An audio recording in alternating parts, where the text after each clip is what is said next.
Hello friends. మన ఇండియాలో ప్రతి రాష్ట్రానికి ఒక ప్రత్యేకత ఉంది. కానీ ఒక రాష్ట్రం మాత్రం ఆర్థికం, విద్య, ఆరోగ్యం, టూరిజం, కల్చర్ అన్ని రంగాల్లో అగ్రస్థానంలో ఉంటూ దేశానికి ఒక మోడల్‌గా నిలుస్తుంది. అదే తమిళనాడు. ఇప్పుడు 2023 నుంచి 25 వరకు గణాంకాలు నిజమైన ఫ్యాక్ట్స్ అన్నీ కలిపి తమిళనాడు ఎందుకు బెస్ట్ స్టేట్ అనిపిస్తుందో తెలుసుకుందాం. ఆర్థిక శక్తి, ఎకనామిక్ పవర్ హౌస్.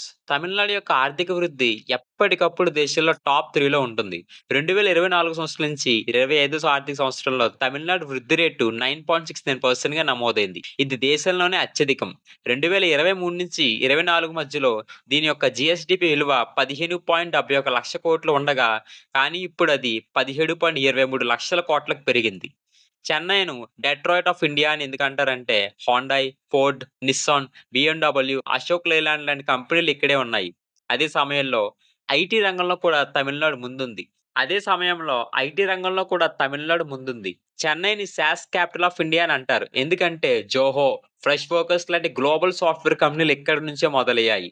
అంటే ఫ్రెండ్స్, మ్యానుఫ్యాక్చరింగ్ నుంచి ఐటీ వరకు తమిళనాడు ఆర్థికంగా అన్ని రంగాల్లో ఒక జెయింట్‌లా ఉంది.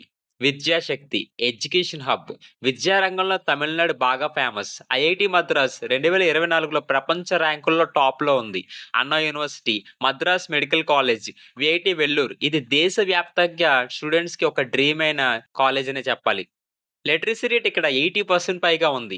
తమిళనాడు విద్యార్థులకు free laptop schemes, free bicycle schemes వంటి ప్రత్యేక ప్రభుత్వ పథకాలు కూడా అందిస్తుంది. ఇవన్నీ కలిపి విద్యా రంగాన్ని బలపరుస్తున్నాయి. ఆరోగ్య శక్తి, health care hub of India. చెన్నైని మెడికల్ క్యాపిటల్ ఆఫ్ ఇండియా అని పిలుస్తారు. Apollo hospitals, Christian medical college Vellore ఇవి వరల్డ్ క్లాస్ టాప్ హాస్పిటల్స్. 2023 నుంచి 24లో 1,000,000 కంటే ఎక్కువ మంది ఫారిన్ పేషెంట్స్ తమిళనాడులో ట్రీట్మెంట్ తీసుకున్నారు. అందుకే ఇండియాలోనే కాకుండా విదేశాల నుంచి కూడా పేషెంట్స్ ఇక్కడికి రావడం జరుగుతుంది. అఫోర్డబుల్ కానీ క్వాలిటీ హెల్త్ కేర్ ఈ కాంబినేషన్ తమిళనాడులో ప్రత్యేకం చేస్తుంది. Tourism, culture. 2023లో తమిళనాడును 28.71 కోట్ల మంది టూరిస్టులు సందర్శించారు. ఇది దేశంలోనే అత్యధికం. UNESCO world heritage sites Ooty, Kodaikanal, Yercaud లాంటి హిల్ స్టేషన్స్, అలాగే చెన్నై మరీనా బీచ్ ఇవన్నీ పర్యాటక ప్రధాన ఆకర్షణలు. టూరిజం ద్వారా వచ్చిన ఆదాయం కూడా బాగా పెరిగింది.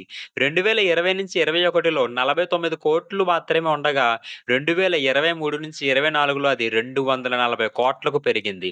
అంటే కేవలం 3 సంవత్సరాల్లో 5 రెట్లు పెరిగింది. Next infrastructure.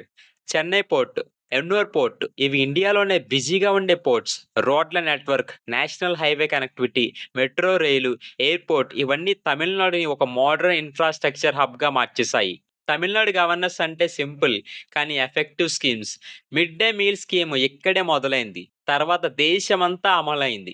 ఎప్పుడైతే ఈ మిడ్ డే మీల్ స్కీమ్‌ని స్కూల్స్‌లో పెట్టారో స్కూల్ యొక్క పర్సెంటేజ్ పెరిగి పిల్లలందరూ చదువుకోవడానికి ఎక్కువగా వచ్చేవారు. దేశమంతటా కూడా ఈ స్కీమ్ ఎంతగానో సక్సెస్ అయింది. Free laptops, free bicycles, public distribution system ఇవన్నీ దేశానికి మోడల్‌గా మారాయి. దీంతో పాటు జెండర్ ఈక్వాలిటీ, సోషల్ వెల్‌ఫేర్ ప్రోగ్రామ్స్‌లో కూడా తమిళనాడు ఎప్పుడూ ముందుంది. క్యాపిటల్ ఇన్‌కమ్ 2024-25లో తమిళనాడులో 1.96 లాక్స్. దేశ సగటు ఆదాయం కేవలం 1.14 లాక్స్ మాత్రమే. అంటే ప్రతి తమిళనాడు వ్యక్తి సగటుగా దేశంలోని మిగతా రాష్ట్రాల వ్యక్తుల కంటే చాలా ఎక్కువ సంపాదిస్తున్నాడు. ఈ పాయింట్ గుర్తుపెట్టుకోండి. 2020-21 వరకు 1.43 లాక్స్ మాత్రమే. 4 సంవత్సరాల్లో 37% హైక్ పెరిగింది. ఫైనల్‌గా చెప్పేదేంటంటే ఇప్పుడు మీరు గమనించారా? తమిళనాడు ఆర్థికంగా, విద్య, ఆరోగ్యం, టూరిజం, ఇన్‌ఫ్రాస్ట్రక్చర్, సోషల్ వెల్‌ఫేర్ అన్ని రంగాల్లో ముందంజలో ఉంది. అందుకే ఇది కేవలం ఒక రాష్ట్రం మాత్రమే కాదు. నిజంగా ఇండియాస్ బెస్ట్ స్టేట్. మీరేమంటారు? తమిళనాడు నిజంగా బెస్ట్ స్టేట్ అనిపిస్తుందా? లేక ఇంకొక రాష్ట్రం కాంపిటీషన్ ఇస్తుందా? కామెంట్స్‌లో రాయండి. వీడియో నచ్చితే లైక్ చేయండి, షేర్ చేయండి. ఇంకా ఇలాంటి ఇన్ఫర్మేటివ్ కంటెంట్ కోసం మన ఛానెల్‌ని సబ్స్క్రైబ్ చేయడం మాత్రం మర్చిపోవద్దు. Until then take care. Love you all.